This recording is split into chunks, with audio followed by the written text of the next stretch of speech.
Hi everybody, Mark here. Let's taste the wines that are in this latest weekly tasting. All right, time to drink this 2020 Macon Village from Domaine de la Denante. And the term village is used when the grapes are sourced from different villages all around the region.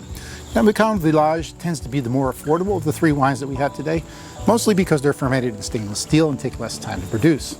And because I said affordable, that does not mean less quality. These wines are still made with a lot of diligence and care. All right, let's check out the aroma. And this wine has that creamy nose on it too, which probably comes from that surly aging we talked about. It's really peachy as well. Wow, that's really high in acid.